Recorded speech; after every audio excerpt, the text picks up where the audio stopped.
இந்த செய்தியை வழங்குபவர்கள் Ravi colours kurti, tops, cotton pant, leggings, shawl, kids wears மற்றும் நைட்டிகள், பெண்கள் மற்றும் ஆண்களின் உள்ளாடைகளுக்கு என்றே ஒரு பிரத்யேக showroom. Ravi colours, Raja theatre signal அருகில், நேரு வீதி, புதுச்சேரி. வணக்கம். முக்கிய செய்திகள். புதுச்சேரியில் விரைவில் ஐடி பார்க் அமைக்கப்படும், முதலமைச்சர் ரங்கசாமி உறுதி. தலைமை காவலரை தாக்கிய ரவுடிகளின் கை கால் முறிவு, மருத்துவமனையில் அனுமதி. பெற்றோர்களிடம் வலுக்கட்டாயமாக பணம் பறிக்கும் சென்டாக் நடைமுறை கண்டிக்கத்தக்கது. பேரவை கூட்டத்தொடரை வெளிநடப்பு செய்தார் சட்டமன்ற உறுப்பினர் நேரு.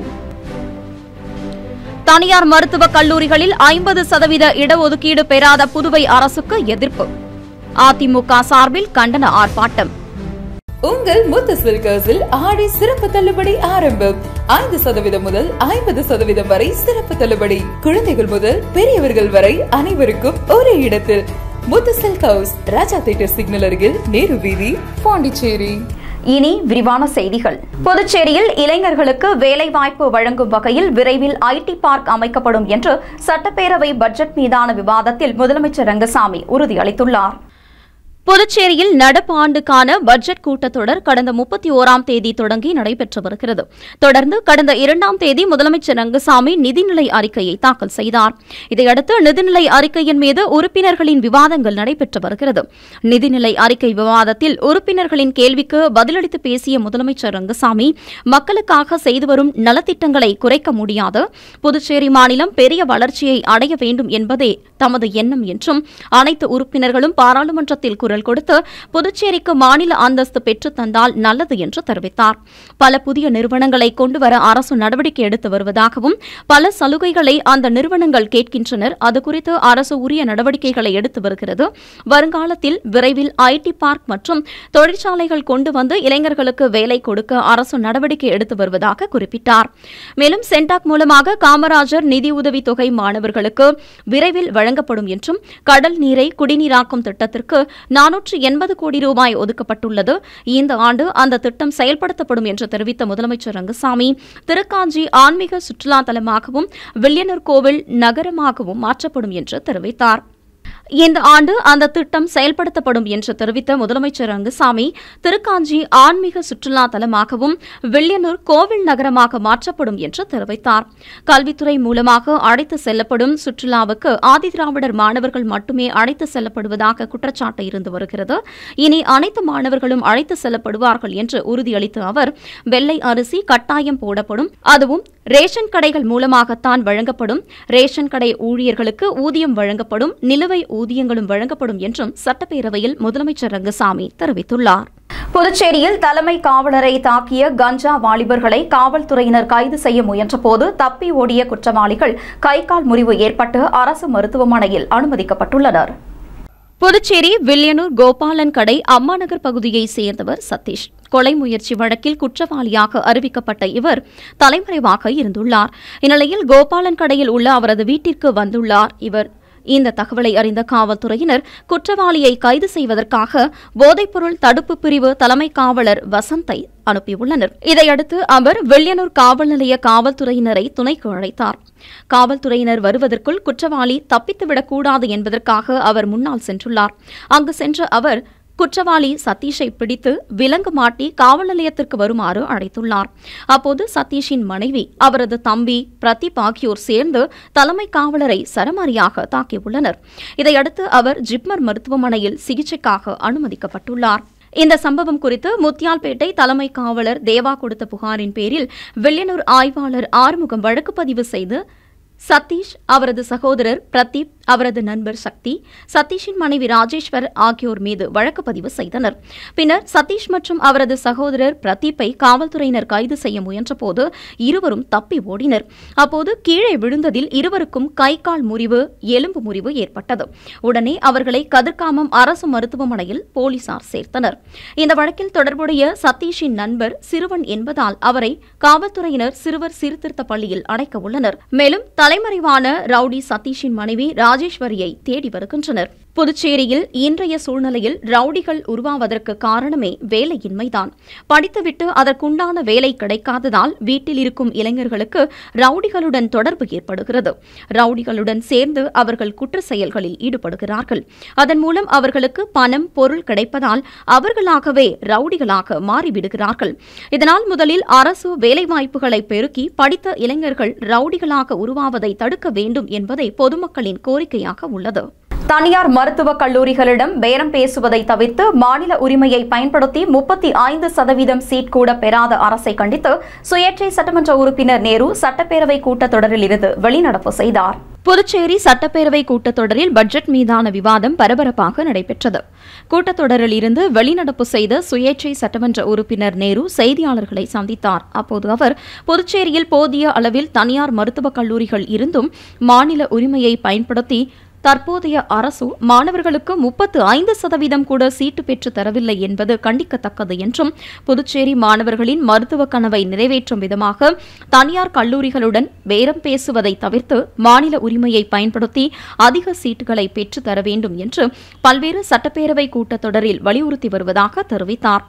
ஒரு சில மாநிலங்களில் 50 முதல் 80% வரை சீட் பெற்றுத்தரும் நிலையில் தனியார் மருத்துவக் கல்லூரிகள் தங்களுக்கு தேவையான கட்டமைப்புகளை அரசிடமிருந்து பெற்றுக்கொண்டு பணத்துக்காக தனியார் மருத்துவமனைகள் மாணவர்களை புறக்கணிப்பதாக குற்றம் சாட்டினார். மேலும் கல்வி என்பது ஒரு பொது சேவையாக செயல்பட வேண்டுமே தவிர பணத்துக்காக செயல்படும் நிறுவனமாக இருக்கக்கூடாது என்றும் தெரிவித்துள்ளார். மேலும் சென்டாக் நிர்வாகம் பெற்றோர்களிடம் வற்புறுத்தி பேரம் பேசி பணம் பெற்றுக்கொள்ளும் அவல நிலை அரங்கேறுவதை தடுத்து மாணவர்களின் மருத்துவ கனவு நனவாக அரசு முனைப்போடு செயல்பட வேண்டும் என்பதே தங்களின் கருத்து என்றும் அவர் தெரிவித்துள்ளார். இந்த செய்தியாளர் சந்திப்பின் போது சுயேட்சை சட்டமன்ற உறுப்பினர் அங்காளன் உடன் இருந்தார். தேவையான மருத்துவக் கல்லூரிகள் இருக்குது. அந்த மருத்துவக் கல்லூரிகளில், தனியார் மருத்துவக் கல்லூரிகளில் நம்ம மாணவருக்கான சீட்டை கேட்டு பெறத்துக்கு இந்த அரசில் நாங்கள் பல காலமாக குரல் கொடுத்துன்னு வரோம். இது சம்மந்தமாக சட்டமன்றத்தையும் சொல்லின்னு இருக்கிறோம். இது என்ன ஆகுதுன்னாக்கா, ஒரு பேரம் பேசுகிற நிலையில தான் இந்த அரசு அந்த கல்லூரிகளை வச்சுக்கிறாங்களே தவிர இதுக்கு மாநிலத்துக்கு உண்டான உரிமையை பயன்படுத்தி அந்த கல்லூரிக்கு உண்டான கல்லூரியில் கொடுக்குற சீட்டை பெறத்துக்கு தவறிட்டாங்க. வெளி மாநிலத்திலாம் இன்னும் சில மாநிலத்திலாம் பார்த்தீங்கன்னாக்கா 50லேருந்து 80% வரைக்கும் நம்ம கல்லூரி மாணவர்களுக்கான சீட்டை அதிகப்படுத்தி வாங்குறாங்க, அரசு சீட்டாக. அப்போ பார்த்தா நம்ம புதுச்சேரியில் ஏறக்குறைய ஒரு 35% கூட நம்ம வாங்காததுனால நம்ம மாணவர்களுடைய உரிமை பறிக்கப்படுது.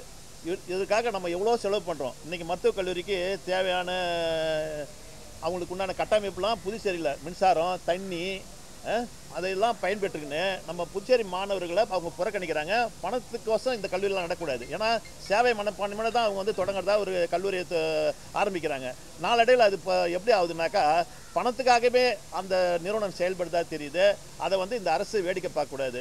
இதை வெண்மையாக கண்டிக்கிறோம். அதே தனியார் மருத்துவக் கல்லூரியில் 50% இடஒதுக்கீடு பெறாத புதுச்சேரி அரசை கண்டித்து அண்ணா திராவிட முன்னேற்றக் கழகம் சார்பில் கண்டன ஆர்ப்பாட்டம் நடைபெற்றது. தேசிய மருத்துவ கவுன்சில் அறிவுறுத்தலின்படி தனியார் மருத்துவக் கல்லூரிகளில் 50% இடங்களை இதுநாள் வரையிலும் பெறாத புதுச்சேரி மாநில அரசை கண்டித்தும், இந்த ஆண்டில் இருந்து 50% மருத்துவ இடங்களை பெற வலியுறுத்தியும் தமிழகம் போன்று அரசு பள்ளிகளில் 6ஆம் வகுப்பு முதல் 12ஆம் வகுப்பு வரை படித்துள்ள மாணவர்கள் மருத்துவக் கல்வியில் அரசு பள்ளியின் இடஒதுக்கீட்டை பெறுவதற்கான நடவடிக்கைகளை எடுக்காத பாஜக, என்ஆர் காங்கிரஸ் கூட்டணி அரசை கண்டித்து புதுச்சேரி மாநில அண்ணா திராவிட முன்னேற்றக் கழகம் சார்பில் அண்ணா சிலை அருகே கண்டன ஆர்ப்பாட்டம் நடைபெற்றது. இந்த ஆர்ப்பாட்டத்திற்கு அண்ணா திராவிட முன்னேற்றக் கழக மாநில செயலாளர் அன்பழகன் தலைமை தாங்கினார். ஆர்ப்பாட்டத்தில் கட்சியின் நிர்வாகிகள் மற்றும் மருத்துவ மாணவர்கள் ஏராளமானோர் கலந்து கொண்டு கண்டன கோஷங்களை எழுப்பினர். தொடர்ந்து செய்தியாளர்களை சந்தித்த அன்பழகன், புதுச்சேரி துணைநிலை ஆளுநர் தனது நிர்வாகத்தில் சட்டத்தின் ஆட்சியை நிலைநிறுத்துபவராக இருப்பார் என நம்புவதாகவும், இந்த ஆண்டு தனியார் மருத்துவக் கல்லூரியில் 50% இடங்களை அரசின் இடங்களாக பெற அதிமுக சார்பில் தலைமைக் கழகத்தின் அனுமதி பெற்று துணைநிலை ஆளுநரை சந்தித்து மனு அளிக்கப்படும் என்றும் தெரிவித்தார். மேலும் இந்த மனு மீது நடவடிக்கை எடுக்கவில்லை என்றால் அதிமுக சார்பில் மிகப்பெரிய போராட்டத்தை புதுச்சேரியில் நடத்தும் என்றும் அவர் தெரிவித்துள்ளார். கஞ்சா கும்பலை பிடிக்க சென்ற காவலர் மீது கொலைவெறி தாக்குதல் நடத்திய சம்பவத்தை கண்டித்து சாலை மறியல் போராட்டத்தில் ஈடுபட்ட 50க்கும் மேற்பட்ட பொதுநல அமைப்பினரை காவல்துறையினர் கைது செய்தனர். புதுச்சேரி கோபாலன் கடை அம்மா நகரில் கஞ்சா கும்பலை பிடிக்க சென்ற போதைப்பொருள் தடுப்பு பிரிவு காவலர் வசந்தை போதை கும்பல் தாக்கியதில் உயிருக்கு ஆபத்தான நிலையில் அவர் சிகிச்சை பெற்று வருகிறார். இந்த சம்பவம் புதுச்சேரியில் பெரும் அதிர்வலையை ஏற்படுத்தியுள்ளது. இந்நிலையில் புதுச்சேரியில் கஞ்சா கும்பலை அடியோடு ஒழிக்க வேண்டும், ரவுடிகள் மற்றும் போதைப்பொருள் வியாபாரிகளை குண்டர் சட்டத்தில் கைது செய்ய வேண்டும் மற்றும் பாதிக்கப்பட்ட காவலர்களுக்கு ஆதரவாக 50க்கும் மேற்பட்ட பொதுநல அமைப்பினர் மேட்டுப்பாளையம் சந்திப்பில் கண்டன ஆர்ப்பாட்டத்தில் ஈடுபட்டனர். ஆர்ப்பாட்டத்தில் ஈடுபட்டவர்கள் திடீரென சாலையில் அமர்ந்து மறியல் போராட்டத்தில் ஈடுபட்டனர். இதனால் அப்பகுதியில் போக்குவரத்து பாதிக்கப்பட்டது. இதுகுறித்து தகவல் அறிந்து வந்த காவல்துறையினர் மறியலில் ஈடுபட்டவர்களை கலைந்து செல்ல சென்றதால் இருதரப்பினருக்கும் இடையே கடும் வாக்குவாதம் ஏற்பட்டது. இதனைத் தொடர்ந்து மறியலில் ஈடுபட்டவர்களை காவல்துறையினர் சாலையில் இருந்து அப்புறப்படுத்தி கைது செய்தனர். இதனால் அப்பகுதியில் சுமார் 1 மணி நேரத்திற்கும் மேலாக போக்குவரத்து பாதிக்கப்பட்டது. புதுச்சேரி மற்றும் காரைக்காலை சேர்ந்த பொதுப்பணித்துறை பணி நீக்கம் செய்யப்பட்ட ஊழியர்கள் போராட்ட குழுவினர் தங்களது கோரிக்கைகளை வலியுறுத்தி கவன ஈர்ப்பு ஆர்ப்பாட்டத்தில் ஈடுபட்டனர். புதுச்சேரி அரசு பொதுப்பணித்துறையில் பணி நீக்கம் செய்யப்பட்ட ஊழியர்களுக்கு கடந்த பட்ஜெட் கூட்டத்தொடரில் மீண்டும் வேலை வழங்கி மாதம் 10,500 ரூபாய் ஊதியம் வழங்கப்படும் என்று முதலமைச்சர் ரங்கசாமி மற்றும் சட்டப்பேரவைத் தலைவர் ஆகியோர் அறிவித்திருந்தனர். ஆனால் தற்போது வரை அந்த அறிவிப்பு நடைமுறைப்படுத்தப்படவில்லை என்று தெரிவித்தும், எனவே தற்போது நடைபெறும் பட்ஜெட் கூட்டத்தில் அதற்கான நிதியை ஒதுக்கி மீண்டும் வேலை வழங்க நடவடிக்கை எடுக்க வேண்டும் என வலியுறுத்தி புதுச்சேரி மற்றும் காரைக்காலை சேர்ந்த பொதுப்பணித்துறை பணி நீக்கம் செய்யப்பட்ட ஊழியர்களின் போராட்டக் குழுவினர் சுதேசி மில் அருகே கவன ஈர்ப்பு ஆர்ப்பாட்டத்தில் ஈடுபட்டனர். போராட்டத்திற்கு ஒருங்கிணைப்பாளர் தெய்வீகன், சத்யவதி, காரைக்காலை சேர்ந்த வினோத், மணிவண்ணன் உள்ளிட்ட 500க்கும் மேற்பட்ட ஊழியர்கள் கலந்து கொண்டு தங்களின் கோரிக்கைகளை வலியுறுத்தி கண்டன கோஷங்களை எழுப்பினர். புதுச்சேரியில் விளையாட்டுத்துறைக்கு என 32 கோடி ரூபாய் ஒதுக்கீடு செய்யப்பட்டு தனியான இயக்குநரகம் இந்த ஆண்டு முதல் செயல்படும் என முதலமைச்சர் ரங்கசாமி தெரிவித்துள்ளார். புதுச்சேரி அரசு சார்பில் முருங்கப்பாக்கம் தீரர் சத்தியமூர்த்தி அரசு மேல்நிலைப் பள்ளியில் மடிக்கணினிகள் வழங்கும் விழா நடைபெற்றது. விழாவில் சிறப்பு அழைப்பாளராக கலந்து கொண்ட முதலமைச்சர் ரங்கசாமி மாணவர்களுக்கு இலவச லேப்டாப் வழங்கினார். அப்போது பேசிய அவர், ஏழை எளிய மாணவர்கள் நன்றாக படிக்க அரசு அனைத்து உதவிகளையும் செய்து வருகிறது. இடையில் நிறுத்தப்பட்ட லேப்டாப்பை வழங்கி வருகிறோம். காரைக்கால், மாகே, ஏனாம் பிராந்திய மாணவர்களுக்கும் லேப்டாப் வழங்கப்பட உள்ளது. அரசு பள்ளியில் படித்து கல்லூரியில் பயிலும் மாணவர்களுக்கு இந்த ஆண்டு முதல் மாதம் 1000 ரூபாய் வழங்கப்பட உள்ளது என்று தெரிவித்தார். மேலும் விளையாட்டுக்காக தனி இயக்குநரகம் உருவாக்கி இந்த ஆண்டு 38 கோடி ரூபாய் ஒதுக்கப்பட்டுள்ளது. மக்கள் கோரிக்கையின் அடிப்படையில் ரேஷன் கடைகளில் இலவச அரிசி, மானிய விலையில் பருப்பு உள்ளிட்ட பொருட்கள் வழங்க உள்ளது என்றும் அவர் தெரிவித்துள்ளார். விழாவில் சபாநாயகர் ஏம்பலம் செல்வம், அமைச்சர் நமச்சிவாயம், சட்டமன்ற உறுப்பினர்கள் பாஸ்கர், KSP ரமேஷ், லட்சுமிகாந்தன், பள்ளிக்கல்வி இயக்குநர் பிரியதர்ஷினி உள்ளிட்ட பலர் பங்கேற்றனர். அரியாங்குப்பம் இமாக்குலேட் அரசு நிதியுதவி பெறும் பள்ளியில் +1 பயிலும் 142 மாணவர்கள் மற்றும் முருங்கப்பாக்கம் தீரர் சத்தியமூர்த்தி அரசு மேல்நிலைப் பள்ளியில் +1 பயிலும் 40 மாணவர்கள் என மொத்தம் 182 மாணவர்களுக்கு இலவச லேப்டாப் வழங்கப்பட்டது குறிப்பிடத்தக்கது. அரசுமுறை பயணமாக அமெரிக்கா சென்றுள்ள சட்டமன்ற உறுப்பினர் ஜான்குமார் அந்நாட்டின் வாகனங்கள் மற்றும் சாலை கட்டமைப்புகள் குறித்து வெளியிட்டுள்ள வீடியோ வைரலாகி வருகிறது. இன்றைய காலகட்டத்தில் அதிநவீன வசதிகள் கூடிய மிகவும் சொகுசான வாழ்க்கையை நாம் வாழ்ந்து கொண்டிருக்கிறோம் என்பது ஏற்றுக்கொள்ள வேண்டிய ஒன்று. அதிலும் குறிப்பாக கைபேசி வசதி என்பது தொலைவில் உள்ளவர்களையும் அருகில் இருப்பது போலவே உணர்த்தும் ஒன்று. அதேபோல் பல்வேறு நாடுகளின் நிலை, இயற்கை சூழ்நிலை மற்றும் கட்டமைப்புகள் குறித்தும் நாம் எளிதாக தெரிந்து கொள்ள முடியும். அதிலும் குறிப்பாக வளர்ச்சியடைந்த நாடுகளில் உள்ள கட்டமைப்பு வசதிகளை காண்பதில் பொதுமக்கள் அனைவருக்கும் தனி ஈர்ப்பு உண்டே என்று சொல்ல வேண்டும். புதுச்சேரி காமராஜர் நகர் தொகுதி சட்டமன்ற உறுப்பினர் ஜான்குமார் அரசுமுறை பயணமாக அமெரிக்கா சென்றுள்ளார். இந்நிலையில் அந்த நாட்டில் உள்ள சாலை கட்டமைப்புகள் மற்றும் போக்குவரத்து குறித்தும் தனது கருத்துக்களை வீடியோ மூலம் பதிவு செய்துள்ளார். மேலும் அந்நாட்டில் குப்பைகள் அற்றுள்ள சாலைகளையும் அங்குள்ள வாகனங்கள் குறித்தும் பல்வேறு கருத்துக்களை ஜான்குமார் வெளியிட்டுள்ளார். தற்போது அவர் வெளியிட்டுள்ள வீடியோ சமூக வலைதளத்தில் வைரலாகி வருகிறது. அவரின் இந்த வீடியோவை பார்த்த பொதுமக்களும் இளைஞர்களும் இதுபோன்ற கட்டமைப்புகளை புதுச்சேரியில் ஏற்படுத்த அரசியல்வாதிகள் நடவடிக்கை எடுப்பார்களா என்றும் தங்களது கருத்துக்களை தெரிவித்து வருகின்றனர். மேலும் புதுச்சேரி சட்டப்பேரவை கூட்டத்தொடரில் பட்ஜெட் மீதான விவாதம் விறுவிறுப்பாக நடைபெற்று வரும் நிலையில் சட்டமன்ற உறுப்பினர் ஜான்குமார் அரசுமுறை பயணமாக அமெரிக்கா சென்றுள்ளார். தொகுதி மக்களிடையே அதிருப்தியையும் ஏற்படுத்தியுள்ளது. அமெரிக்கால இருக்கிறோம்பா, பாருங்கப்பா இந்த ஊர் ரோடெல்லாம் எப்படி பாரு, சூப்பர். இங்கெல்லாம் டூ வீலர்லாம் வந்து வண்டியில போறதே இல்லப்பா. இங்க பாருங்க, எல்லா ரோடு எப்படி காட்டுறோம்பாங்க. யாருமே டூ வீலர் வச்சு இல்லை, எல்லாம் பைக் தான் வச்சுக்கிறாங்க. என்ன பண்றாங்க, எல்லா காரணத்துக்கு இது மாதிரி வண்டி நிறுத்திடுறானுப்பா. அங்கே வரானுவ யார் எங்கன்னா வண்டியில் போகணும்னு கேட்டாக்கா இதோ பாரு இதை செல்போனை காட்டுறானு, இது ஆன் ஆயிடுது, நேரம் எங்க தேவையோ அங்க போய் விட்டுருக்கானு. இதோ பாரு அந்த காரணம் அங்கே வண்டிக்குதா.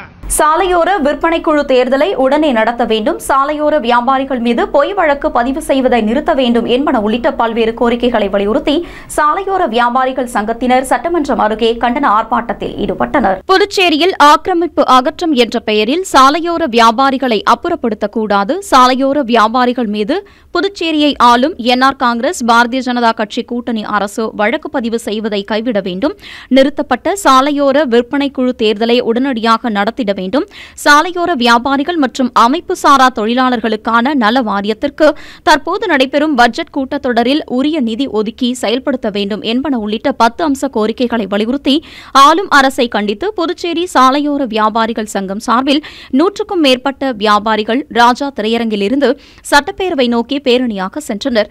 பேரணி முக்கிய வீதிகள் வழியாக சென்று சட்டமன்றம் முன்பு வந்தடைந்தது. அங்கு தடுப்பு கட்டைகள் அமைத்து காவல்துறையினர் பேரணியை தடுத்தனர். இதையடுத்து அங்கேயே கோரிக்கைகளை வலியுறுத்தி சாலையோர வியாபாரிகள் கண்டன கோஷங்களை எழுப்பினர். இத்துடன் ஏஎம்என் செய்திகள் நிறைவடைந்தன. வணக்கம். புதுச்சேரி உங்கள் ஏஎம்என் டிவி செய்திகளை யூடியூபில் உடனுக்குடன் காண ஏஎம்என் டிவி பாண்டிச்சேரி சேனலை சப்ஸ்கிரைப் செய்யுங்கள். பெல் பட்டனை மறக்காமல் கிளிக் செய்யுங்கள்.